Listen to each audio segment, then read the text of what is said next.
بسم اللہ الرحمن الرحیم۔ مدینۃ المنورہ میں پیغمبر علیہ الصلوۃ والسلام کے سامنے جب جنازہ لایا جاتا، یعنی ان کو اطلاع دی جاتی کہ ایک مسلمان فوت ہو گیا ہے، آپ اس کا جنازہ پڑھیں، تو پیغمبر علیہ الصلوۃ والسلام وہاں کیا گفتگو کرتے تھے؟ آج ہمارے سامنے یہ بھی بات واضح ہو جائے گی،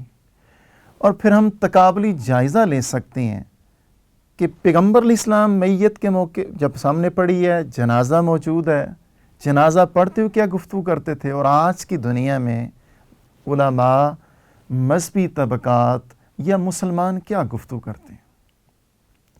تو پیغمبر علیہ الصلوۃ والسلام پہلی بات یوں پوچھتے، کیا مرنے والے پر کوئی قرضہ تو نہیں؟ اگر بتلایا جاتا جی واقعی مرنے والے پر قرضہ ہے، تو آپ پوچھتے کوئی وہ ایسا مال چھوڑ گیا ہو کہ اس کا قرضہ ادا کر دیا جائے۔ تو اگر آگے سے یہ جواب دیا جاتا یا جواب حاصل ہوتا، اطلاع دی جاتی کہ واقعی یہ مال چھوڑ کے گئے اور اس کا قرضہ ادا ہو سکتا ہے، تو پیغمبر علیہ الصلوۃ والسلام پھر جنازہ پڑھ لیتے تھے۔ اور اگر خدا نخواستہ اگر وہ مرنے والا کو مال چھوڑ کے نہ جاتا، تو پیغمبر علیہ السلام پھر دوسرے مسلمانوں کو کہتے کہ آپ جنازہ پڑھ لیں۔ آپ علیہ الصلوۃ والسلام کے اس عمل سے مجھے، آپ کو اور رہتی دنیا تک جو بھی مسلمان ہوں گے قیامت کی صبح تک، ان کے لیے رہنمائی ہے کہ کوئی بندہ دوسرے کا مال کھا لیتا ہے، دوسرے کے پیسے واپس نہیں کرتا، قرضہ واپس نہیں کرتا، تو پیغمبر علیہ السلام اس کا جنازہ پڑھنے کے لیے تیار نہیں۔ مجھے اور آپ کو عبرت کی نگاہ سے دیکھنا چاہیے، اور خاص طور پر وہ لوگ جو ریاستی سطح پر مختلف عہدوں پر فائز ہیں اور وہ لوگوں سے رشوتیں لوٹتے ہیں، ان کے پیسے کھاتے ہیں، ان کی رضا بھی نہیں ہے، تو گویا کہ یہ ان لوگوں پر عوام کا قرض ہے،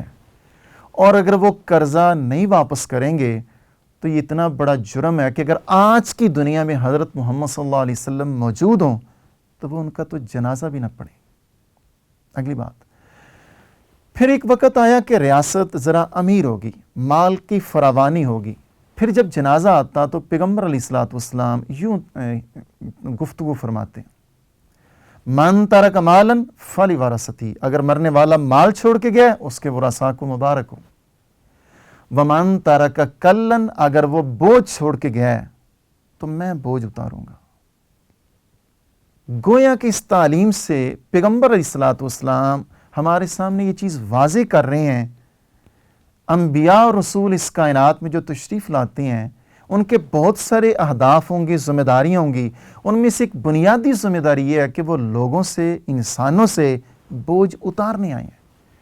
اور اگر غور کیا جائے، آپ کا یہ جو عمل ہے وہ بینی اس حکم کی، اس خبر کی روح ہے جو کہ تورات میں بھی بتلایا گیا اور قرآن پاک میں بھی پیغمبر علیہ الصلوۃ والسلام کے اوصاف بیان کیے گئے، تو ان میں ایک بنیادی وصف یہ بیان کیا گیا، وَيَضَعُ عَنْهُمْ إِصْرَهُمْ، جو انسانوں نے خود ساختہ بوجھ اپنے آپ پر ڈال دیے ہیں یا دوسرے لوگوں نے ان پر ڈال دیے ہیں، تو وہ انبیاء، رسول اور حضرت محمد صلی اللہ علیہ وسلم بوجھ اتارتے ہیں۔ جی، غور کرنے والی بات ہے، پیغمبر علیہ الصلوۃ والسلام تو اس دنیا سے بوجھ اتارنے آئے ہیں، لیکن بدقسمتی سے میں، آپ مسلمان، چاہے وہ رشتہ دار ہوں یا کہ مذہبی یا سیاسی لیڈر ہوں، وہ دوسروں پر بوجھ ڈالتے ہیں۔ جی، تو حاصل کیا ہوا؟ پیغمبر علیہ الصلوۃ والسلام جنازے کے موقع پر بڑی ہی سادہ، آسان سی گفتگو فرماتے تھے، اور وہ یہ پوچھتے تھے اگر مرنے والے پر قرضہ ہے تو میں تو اس کا جنازہ نہیں پڑھوں گا۔ اور پھر ایک وقت آیا جب ریاست امیر ہوگی تو آپ کہتے تھے جی اگر یہ مرنے والا قرضہ چھوڑ کے گیا تو میں قرضہ اتاروں گا۔ بالفاظ دیگر ریاستی سربراہ کے خد و خال اور خوبیاں کیا ہیں؟